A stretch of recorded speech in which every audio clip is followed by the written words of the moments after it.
अस्सलाम वालेकुम जी। आप लोगों को आवाज़ आ रही है मेरी? वालेकुम सलाम जी सर, आ रही है आपकी आवाज़। हाँ जी सर। जी सर, जाम आवाज़ आ रही है सर। थैंक यू जी, बहुत शुक्रिया। अच्छा, आज शुरू करते हैं क्योंकि आज वो हमने दो लेक्चर डिस्कस करने हैं, तो मैं थोड़ा क्विकली डिस्कस करता जाऊंगा। आप लोगों ने आई एम श्योर वीडियोस देख ली होंगी। जो हमारा लेक्चर 10 था वो था distributed generation, micro grids and resilience. तो आइडिया ये था कि इसका बैकग्राउंड ये था कि हम आहिस्ता आहिस्ता अब ये समझ गए थे कि ग्रिड अब अनरिलायबल होती जा रही है। अब हमें अनरिलायबल दो सेंस में, एक सेंस में ये है कि वहाँ से बिजली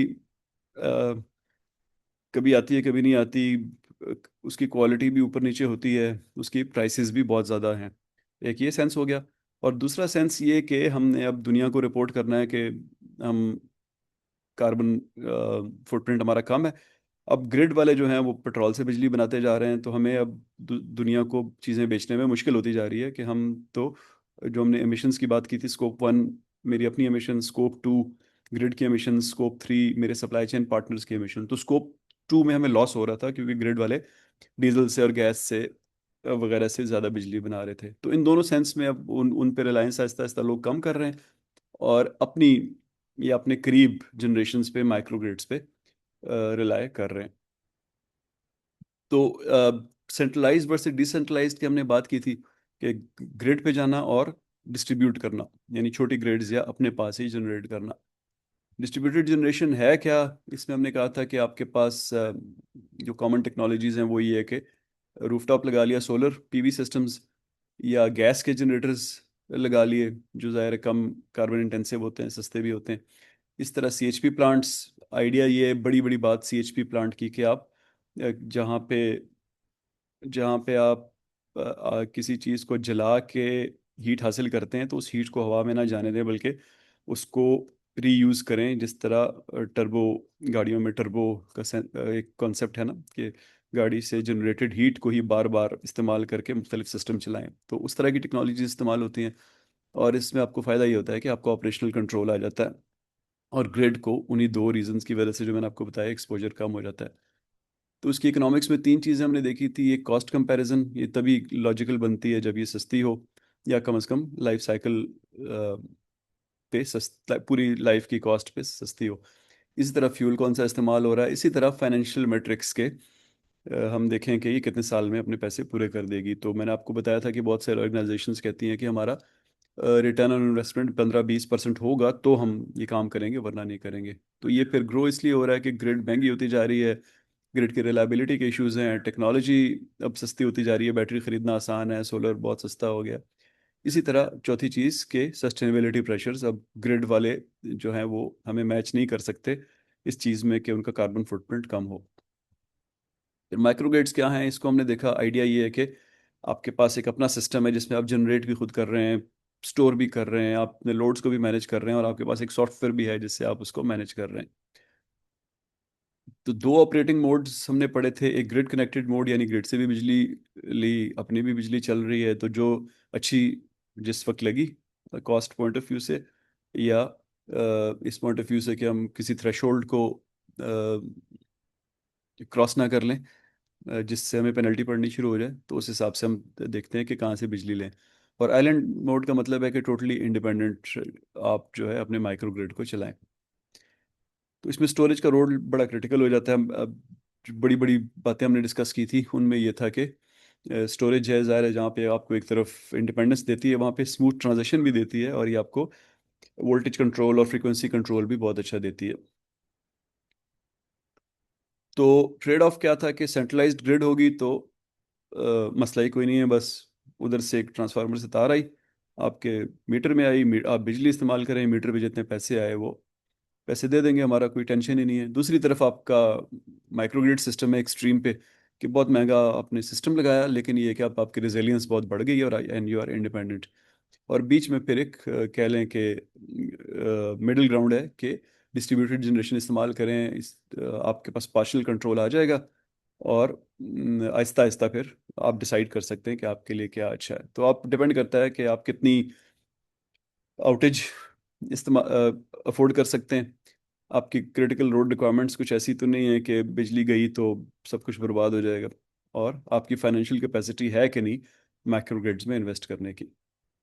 तो फिर हमने इनका एक एनालिटिकल कंपैरिजन भी किया था, और आइडिया ये था कि प्रॉबली आपको शायद ग्रिड से महंगी पड़े एक माइक्रो ग्रिड, लेकिन फिर आपने फैसला करना होता है कि जितनी वो महंगी पड़ रही है क्या उतना मैं ऑफसेट कर सकता हूँ, तो थ्रू वो मुझे रिलायबिलिटी उतनी प्रोवाइड कर रही है कि मैं 2-4 रुपए पर यूनिट ऊपर बर्दाश्त कर सकूं। तो ये आपका रिलायबिलिटी प्रीमियम डिसाइड करता है कि ग्रिड अच्छी है या माइक्रो ग्रिड अच्छी है।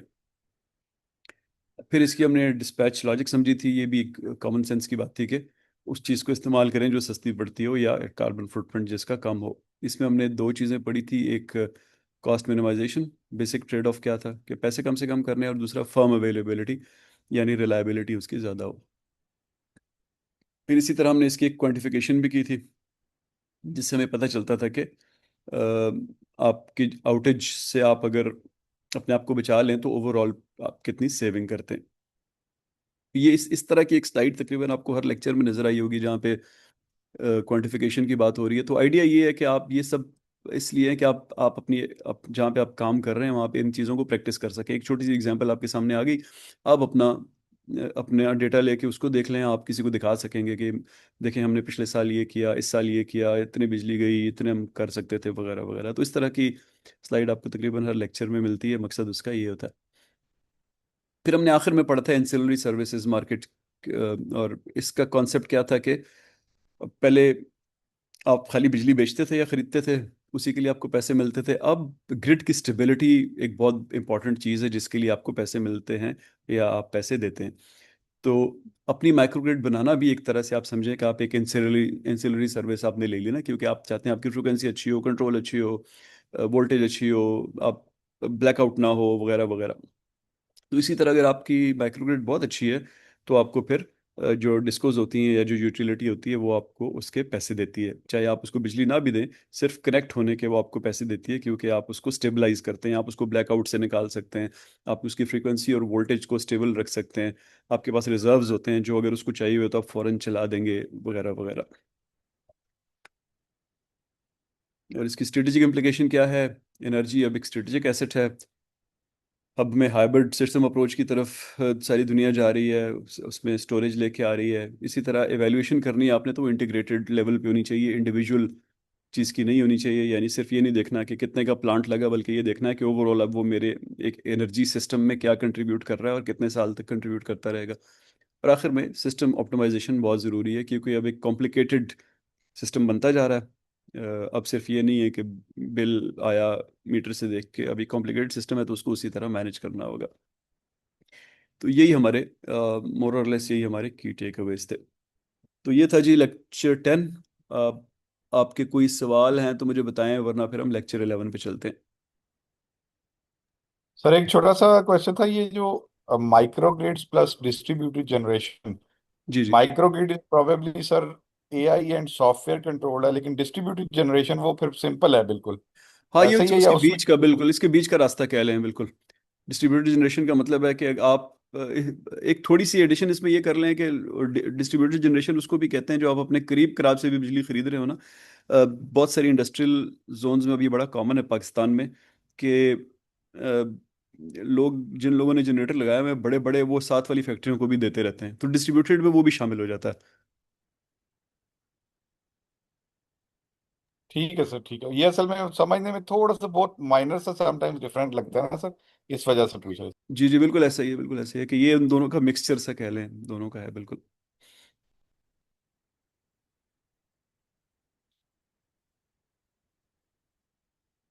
और सवाल कोई नहीं है जी, चलें आगे। महक, जीशान, साजिद, शाहजहां, उस्मान, चलें आगे। जी जी यस सर सर। चले। जी जी सर, चलें चलें सर। अच्छा जी, मैं अगला आपसे शेयर करता हूँ जी, नंबर 11।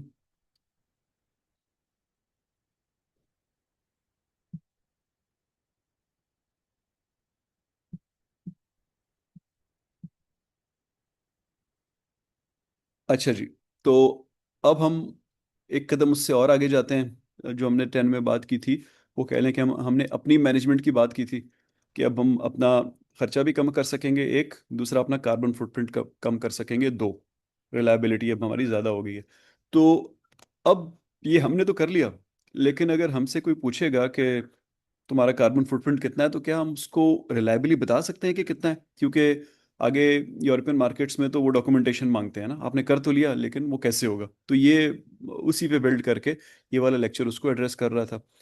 तो उसमें हमने पहले ये बात की कि ट्रेडिशनल जो हमारी मॉनिटरिंग है वो सही नहीं है, क्योंकि फीडबैक डिलेड होती है, महीने बाद बिल आता है। इस तरह डेटा अगर ऑटोमेटेड नहीं है तो कितने रजिस्टर पढ़ेंगे, कैसे उसके अंदर एनालिसिस कैसे करेंगे? आपकी जो डिटेक्शन कोई प्रॉब्लम आती है सिस्टम में, यानी बिल ज़्यादा आ गया एक दफ़ा, तो उसके बाद पता लगेगा शायद इन्वेस्टिगेट करते करते कि किन रीजंस की वजह से आया था। वो फलाना प्लांट था जो कि शाम को भी फलानी मशीन चला देता था, जिसकी वजह से हम उस थ्रेशोल्ड से ऊपर चले जाते थे जिस पे पेनल्टी आती थी, तो वो रिएक्टिव होता है सारे का सारा। और आखिर में फिर उसकी मैनेजमेंट डिस्कनेक्टेड होती है, यानी सॉफ्टवेयर बेस्ड नहीं होती है, इस वजह से ये चीज़ नहीं चली। तो एनर्जी मैनेजमेंट का फिर हमने एवोल्यूशन पढ़ी थी कि पहले ये रिएक्टिव था जिसकी हम बात कर रहे थे, फिर प्रिवेंटिव की तरफ हम आए, इसको इक्वेट करें प्रिवेंटिव मेंटेनेंस से कि जब जो हम टाइम वेस्ट करते हैं। तो ये था कि पहले हम एनुअल एनर्जी ऑडिट करते थे, क्वार्टरली रिव्यू करते थे, अब जो है लोग कोशिश करते हैं कि टाइम से पहले हमें पता चल जाए, और हर 3 4 5 महीने बाद देखने के बजाय हम में भी 15 दिन 1 महीने बाद देखें, ताकि कोई चीज़ आगे ख़राब होनी है तो हमें पहले पता चल जाए। प्रिडिक्टिव अगेन मेंटेनेंस में जिस तरह हम बात करते हैं कि कंडीशन बेस्ड मॉनिटरिंग करें, तो इधर भी वही है कि आप हर वक्त अपनी इलेक्ट्रिकल या उससे रिलेटेड इक्विपमेंट की कंडीशन देखते रहें, ताकि जो ख़राब होने लगे तो आपको पहले पता चल जाए, और सिस्टम ब्रेकडाउन होने से पहले पहले आप जो भी मेंटेनेंस करनी है वो कर लें। इसमें एआई वगैरह आहिस्ता आहिस्ता आई, और अब ऑटोनोमस जो आखिरी है इसमें एआई काफ़ी ज़्यादा आ गई है, जो आपको ना सिर्फ कह लें कि प्रेडिक्शन देती है, बल्कि आपको रियल टाइम कंट्रोल भी देती है। हम थोड़ी देर में शायद इसमें इसी लेक्चर में है आगे उस डिजिटल ट्विन वगैरह की बात। तो आपका ये वाली स्लाइड आपको बता रही है कि आपका आपका जो नया, यानी ये पुरानी दुनिया हो गई, ये अब एवोल्यूशन, और नई दुनिया कहती है कि आपके पास एक तरफ बहुत अच्छे सेंसर्स होने चाहिए, नंबर वन। उन सेंसर्स से डेटा लेके आप एग्रीगेशन सिस्टम्स में लेके आएँ, जो कि यानी सेंसर्स का मतलब है कि जब आप स्पेशली डिजिटल ट्विन्स और आईओटी की बात करते हैं ना, तो बहुत छोटे छोटे सेंसर्स हज़ारों की तादाद में इक्विपमेंट के ऊपर लाखों लगे होते हैं। यानी फॉर एग्जांपल सिर्फ एक छोटी मोटर को ले लेना, तो मोटर पे आपने बेरिंग पे लगाना है, उसके रोटर पे लगाना है, उसके रोटर का मतलब कि इलेक्ट्रिकल वाइंडिंग जो हुई है उसके ऊपर, फिर बेरिंग का मतलब है कि मैकेनिकल रोटेशन पे लगाना है, फिर उसकी इलेक्ट्रिसिटी आउटपुट पे लगाना है। तो 4 5 तो खाली एक छोटी सी मोटर पे लग जाते हैं। आप सोचें कि डीजल जनरेटर या एक बड़ा पावर प्लांट, उसके ऊपर फिर सैकड़ों में लगते हैं। तो बहुत सारे आईटी सेंसर्स होते हैं, बहुत सारे मीटर्स होते हैं, उन सब का डेटा स्काडा में आता है, तो उसको एग्रीगेशन का एक सिस्टम चाहिए होता है। फिर उस डेटा जो एग्रीगेटेड होता है उसको एनालिटिकल इंजन से गुजारते हैं, यानी उसको उसका स्टेटिस्टिकल एनालिसिस करें वगैरह वगैरह, ताकि वो इस काबिल हो कि आप उसको किसी डैशबोर्ड पे ले जाएं, विजुलाइज कर सकें, वहाँ ग्राफ बने, चार्ट बने वगैरह वगैरह, और उनकी बेसिस पे फिर आप कोई मैनेजेरियल डिसीजन मेकिंग कर सकें कि अब कौन सी इक्विपमेंट की मेंटेनेंस करनी है, कौन किसको बदलना है, किसका कार्बन फुटप्रिंट ज़्यादा है, किसकी हेल्थ ख़राब हो रही है वगैरह वगैरह। तो ये एक इकोसिस्टम सा है कि आपके पास अब ये 5 चीज़ें होनी चाहिए। पहले क्या था, बिजली बाहर से आई, मीटर में मीटर से बिजली ले ली और बिल दे दिया। तो इनमें से बड़ी बड़ी बात देखते हैं इन पांचों में। तो सबसे पहले है कि smart metering.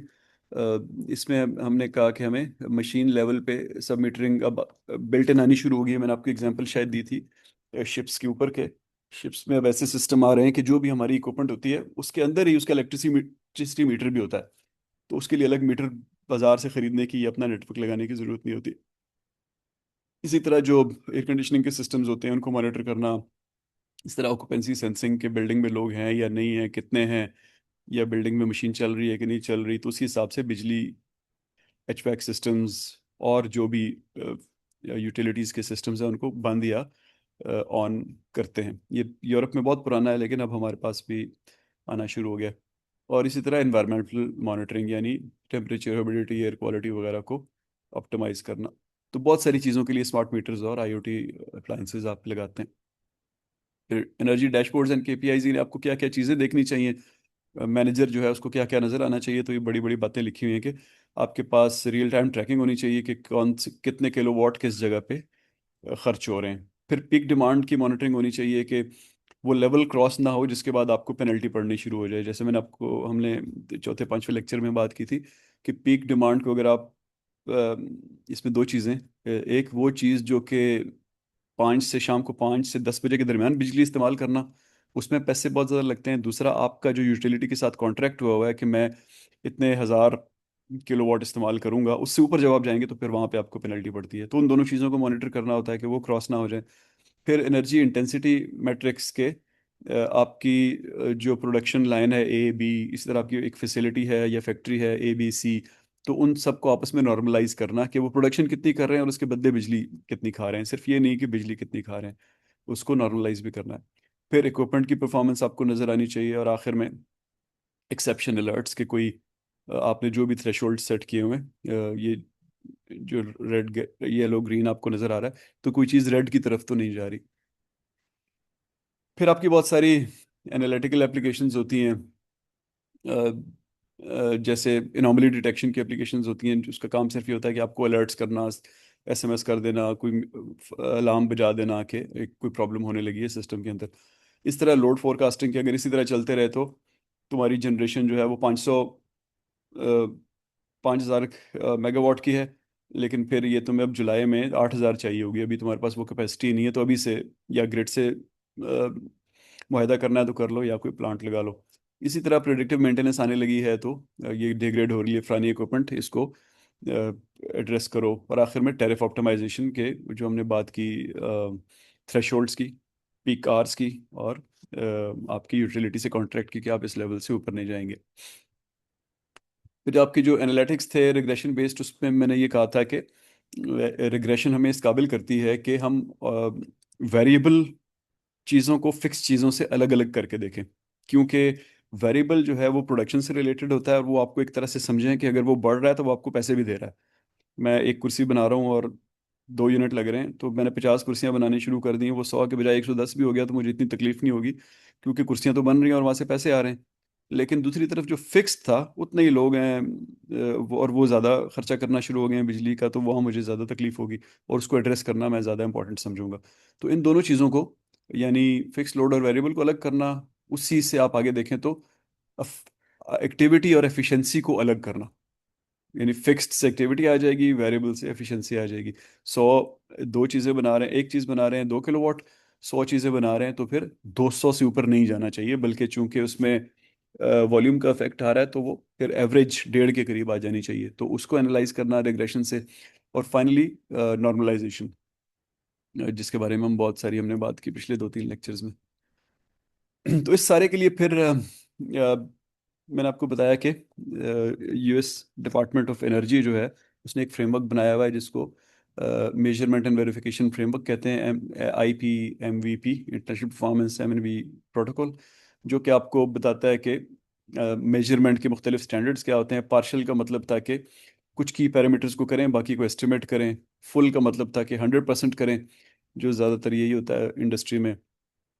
Finally option C था कि पूरी की पूरी फैसिलिटी को आप बिफोर एंड आफ्टर मेजर करें, यानी नई इक्विपमेंट लगाई तो पहले का डेटा भी होना चाहिए, बाद का भी होना चाहिए। ग्रिड से कनेक्शन, कोई नया कॉन्ट्रैक्ट किया, पहले का भी होना चाहिए, बाद का भी होना चाहिए, वगैरह वगैरह।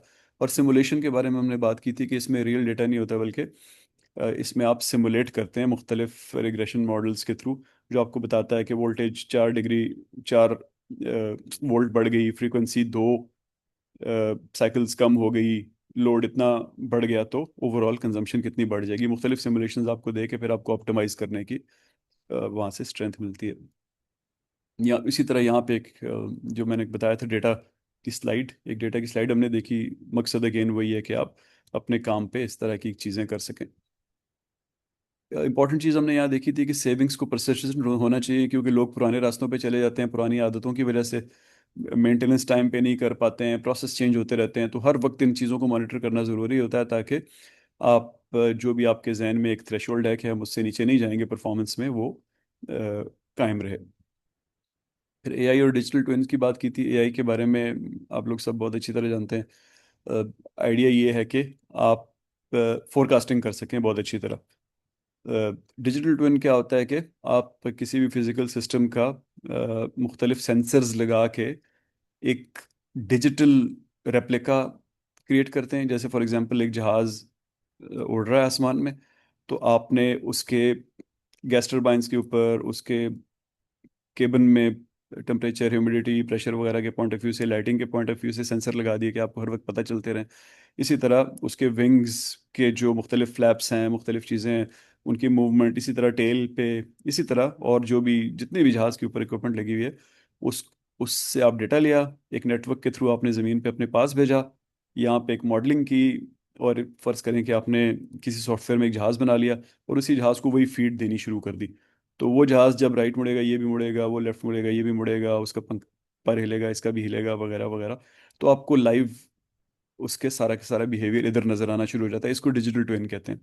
और जो एडवांस ट्विन्स होते हैं उनमें क्या होता है कि आपने नीचे से कोई मैनिपुलेशन की, यानी फॉर एग्जांपल यहाँ से आप टेम्परेचर आपने बढ़ाया तो मेन जहाज़ का भी बढ़ जाएगा ऊपर जो उड़ रहा है, वगैरह वगैरह। तो ये चीज़ें पार के इक्विपमेंट में भी अब इस्तेमाल हो रही हैं। बल्कि इनको पार के इक्विपमेंट में इस्तेमाल करना बहुत आसान है। मैंने जहाज़ की आपको एग्जांपल दी, ज़ाहिर है वहाँ तो ह्यूमन इन द लूप होता है, पायलट बैठा होता है, वगैरह वगैरह ना। तो एक मोटर है, मोटर को ये सारी इक्विपमेंट लगा के कंट्रोल करना बहुत आसान होता है।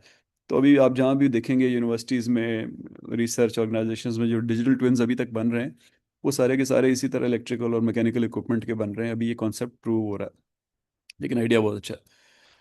जो अब हम आईपी एमईपी की बात कर रहे हैं, तो इसमें जगह जगह डिजिटाइजेशन चाहिए, यानी डेटा आई डिवाइसेस से इकट्ठा करके एक नेटवर्क के थ्रू भेजना है और उसको एनालाइज करना है। तो रास्ते में वो डेटा कोई और ही उठा के ना ले जाए और उसको मैनिपुलेट ना कर दे, तो वहाँ पे थ्रेट्स आ जाते हैं साइबर सिक्योरिटी के, डेटा क्वालिटी के, कि आपको कहीं पे आपका सेंसर ही ख़राब है, कैलिब्रेटेड नहीं है, वगैरह वगैरह। तो वो सही डेटा देगा भी कि नहीं। फिर ये है कि कैपिटल कॉस्ट बहुत ज़्यादा है, जैसे मैंने आपको बताया कि thousands and thousands of sensors आपको शायद लगाने पड़ेंगे एक बड़ी फैसिलिटी को इस तरह से मैनेज करने के लिए। और आखिर में स्किल शॉर्टेज इसलिए कि जो टेक्निकल लोग होते हैं, इंजीनियर, वो ज़रा ट्रेडिशनली कंप्यूटर्स में कमज़ोर भी होते हैं और शाये भी होते हैं, यानी वो अपने आप को सही प्रेजेंट भी नहीं कर पाते हैं। तो एक बड़ा गैप है पूरी दुनिया में ना इंजीनियर्स। इसीलिए आप देखें कि आपको लीडरशिप रोल में कम मिलते हैं, दूसरे आगे चले जाते हैं जिनकी कम्युनिकेशन स्किल्स वगैरह अच्छी होती हैं, या आईटी स्किल्स अच्छी होती हैं, या अकाउंटिंग स्किल्स अच्छी होती हैं। तो वो शॉर्टेज भी है। तो आइडिया, इसकी स्ट्रेटेजिक इम्प्लीकेशन ये है, पिछले पॉइंट का आइडिया ये है कि इंजीनियरिंग, स्पेशली हम एनर्जी की बात कर रहे हैं, तो इसका और आईटी का एक कन्वर्जेंस अब नेचुरली होगी, और वही लोग आगे जाएंगे इंजीनियर्स में जो आईटी में बहुत स्ट्रांग है। तो आपको भी अपने साइलोज ब्रेक करने पड़ेंगे, अपनी ऑर्गेनाइजेशन में इस चीज़ को इनकरेज करना पड़ेगा, और इंडिविजुअल लेवल पे अपनी इस एरिया में स्किल बढ़ानी पड़ेगी। इसी तरह कंटिन्यूस ऑप्टिमाइजेशन जो है वो आपको बहुत फ़ायदा देती है। वो बंदा जो वो इंडस्ट्री जो महीने 2 महीने बाद देखती है, चीज़ों को रिव्यू करती है, उससे वो वाले बहुत अच्छे होंगे जिनके पास कोई लाइव सिस्टम है जो हर वक्त आपको मुख्तलिफ डैशबोर्ड्स पे बता रहा है कि चीज़ें किस तरफ जा रही हैं। और फाइनली ईएसजी रिपोर्टिंग क्रेडिबिलिटी। अब आपके पास ऐसा सिस्टम आ गया तो इसका मतलब आप बहुत स्ट्रांग हैं अब अपनी ईएसजी रिलेटेड चीज़ों को रिपोर्ट करने के लिए। ईएसजी पे मैं डिटेल में इसलिए नहीं बात कर रहा कि हमारा अगला लेक्चर जो आप अगले हफ्ते हम डिस्कस करेंगे वो यही है। तो की टेकअवेज भी हमारे वही हैं जी, कि जितनी विजिबिलिटी बढ़ाएगी उतना अच्छा आप डिसीजन कर सकेंगे। एग्जेक्टिव के पास इतना टाइम नहीं होता कि वो डिटेल में आपकी लॉग्स वगैरह देख सकें, तो उनको कोई डैशबोर्ड चाहिए होता है, और उसके पीछे जितना अच्छा रिलायबल और लाइव डेटा होगा उतना उनको डिसीजन करने में आसानी होगी। एनालिटिक्स इम्प्रूव परफॉर्मेंस, उसी का एक ऑफशूट है। एमएनबी प्रूव सेविंग्स, उसी का ऑफशूट है। और आखिर में ये है कि एआई और डिजिटल ट्विन्स जो है अब आगे बहुत से जगहों पे इस्तेमाल होंगे। तो ये हो गया जी दूसरा। इस पे कोई सवाल है तो मुझे बताएं। सर पाकिस्तानी इसमें एज अ कंट्री या हम अगर सोसाइटी की बात करें तो इसमें डिजिटाइजेशन किस हद तक अभी हम लोग इनिशियल फेसिस पे ही होंगे मेरा ख्याल है। अच्छा देखें, असल में ना मैं पिछली दफ़ा भी शायद आपने या किसी ने ये सवाल किया था। ये इसमें अब पाकिस्तान वाकिस्तान का मसला ही नहीं है ना। मसला ये है कि हमने चीज़ें बेचनी तो बाहर ही है ना। आप लोगों ने अभी सुना होगा ना, कुछ दिन पहले खबर आई थी कि ईयू और इंडिया का एक एक एग्रीमेंट हो गया है, जो जिसको वो लोग कह रहे हैं this is deal of the century. कि इंडिया के लिए उन्होंने इंडिया के एक्सपोर्ट्स के लिए अपनी मार्केट्स खोली हैं। तो उसमें अब बेसिकली उनके ना बॉर्डर एडजस्टमेंट्स का एक सिस्टम है कार्बन का ना, और वो तभी मानते हैं जब आप उनको रिलायबल डेटा देते हैं। तो इंडिया ने अपने आप को वहां तक पहुंचा के जाके उनसे एक एग्रीमेंट किया है। तो इसलिए हम कह रहे हैं हमारी टेक्सटाइल्स अब जो है ना अक्टूबर नवंबर के बाद बिल्कुल फारिग होने लगी हैं। तो ये अब इसमें पाकिस्तान वाला इशू ही नहीं है ना, क्योंकि टेक्नोलॉजी हम खुद थोड़ी बना रहे हैं। जब ईयू कहेगा करो, नशात मिल वाला चाइना से खरीद के लाके लगा देगा। तो इसमें इसका पाकिस्तान से कोई ताल्लुक ही नहीं है, टोटल मार्केट ड्रिवन चीज़ है। पाकिस्तान कौन सा कोई टेक्नोलॉजी या इंडिया कौन सा कोई खुद बनाता है ना, ये मार्केट ड्रिवन चीज़ें हैं। जिसको फील होगा, जिसकी एक्सपोर्ट्स को धचका लगेगा, वो अगले दिन खरीद के ला के लगा देगा। तो बहुत सारे लगाई हुई हैं जो अब आप लोग में से कुछ 2 3 4 लेक्चर्स पहले किसी ने इंटरलूप की बात की थी कि पाकिस्तान का एक्सपोर्टर है बड़ा। तो वो 20 आज की बात नहीं है, वो 2003 4 से इस तरह की चीज़ें प्रैक्टिस कर रहे हैं। और ईएसजी के सारे एंगल से प्रैक्टिस कर रहे हैं, सिर्फ एनर्जी के एंगल से नहीं। इसी तरह आप में से जो लोग मोबिल इंक वगैरह या इनके दफ्तर में काम करते हैं, वहाँ पे जाके देखें ना, ये लोग बहुत अरसे से ये चीज़ें प्रैक्टिस कर रहे हैं। और उसकी वजह क्या है कि मार्केट फोर्सेस हैं। पाकिस्तान का गरीब होना या टेक्नोलॉजी में आगे ना होना, इसका कोई ताल्लुक नहीं है। मार्केट की ड्रिवन चीज़ें, जब आप अगर सस्ती चीज़ और लो क्वालिटी की चीज़ बना के अगले 100 साल बेचते रहें, आप नहीं लगाएंगे। आपने यूरोप को बेचना है, अमेरिका को बेचना है, आप अगले महीने लगा लेंगे। बस इतनी सी बात है। जी सर। सर मेरा दूसरा क्वेश्चन ये था कि मेरा ख्याल है पिछले लेक्चर में ना आपने एक बात की थी कि जो जिन लोगों ने सोलर स्टार्ट में लगा लिया, अब जो लगाएंगे तो होपफुली आगे चलकर शायद इसके भी चार्जेस मतलब हो जाए ना गवर्नमेंट लेवल पर। तो अभी जी जी। इस यानी कि अभी जो अब मौजूदा सूरत हाल में मतलब आप रिकमेंड करेंगे कि कोई सोलर पे शिफ्ट हो जिसने जो नहीं गया पहले, आप घर नॉर्मली की मतलब जैसे रिमोट एरियाज। रेजिडेंशियल की बात कर रही जी हैं? जी घर के। हाँ जी हाँ। जी सर जी जी। मेरा ख्याल है कि बैटरी ना लगाएं, बाकी लगा दें फिलहाल। यानी सोलर जी लगा सर दें छत थैंक यू। पे, बैटरी साथ ना लगाएं, क्योंकि बैटरी की टेक्नोलॉजी बहुत क्विकली चेंज हो रही है। और मुझे लग रहा है कि अगले साल के मिड तक ना हमें मार्केट में सोलर के साथ लगाने के लिए लिथियम आयन सॉलिड स्टेट की बैटरीज आ जाएंगी, तो पिछली फिर सारी वाइप आउट हो जाएंगी। जी sir thank you.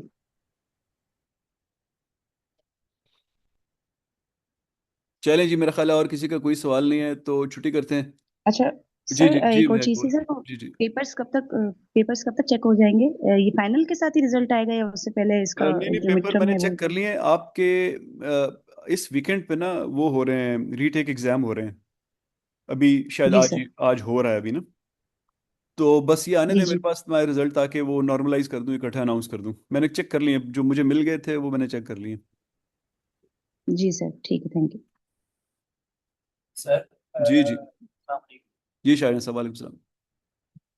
Sir third assignment तक आवाज काम नहीं कर रहा है, वो जरा शेयर कीजिए। शाहजहा साहब, आपकी आवाज़ सही नहीं आ रही, मुझे बिल्कुल सही नहीं आ रही। सर वो थर्ड असाइनमेंट की मैं बात कर रहा हूँ, जी जी आवाज जी। काम नहीं कर रहा, तो वो काइंडली शेयर कीजिएगा उस पे, ताकि हम उसको देख लें। अच्छा ठीक है, मैं असाइनमेंट्स भी ना, जो आपका फोल्डर है जिसके अंदर मैंने लेक्चर्स रखे हुए हैं, उसमें एक असाइनमेंट्स का सब फोल्डर भी बना देता हूँ और उसमें तीनों डाल देता हूँ। Thank you. थैंक यू जी, थैंक यू। इंशाल्लाह अगले हफ्ते मिलते हैं। खुदा हाफिज। अल्लाह हाफिज सर। अल्लाह हाफिज सर। अल्लाह हाफिज जी।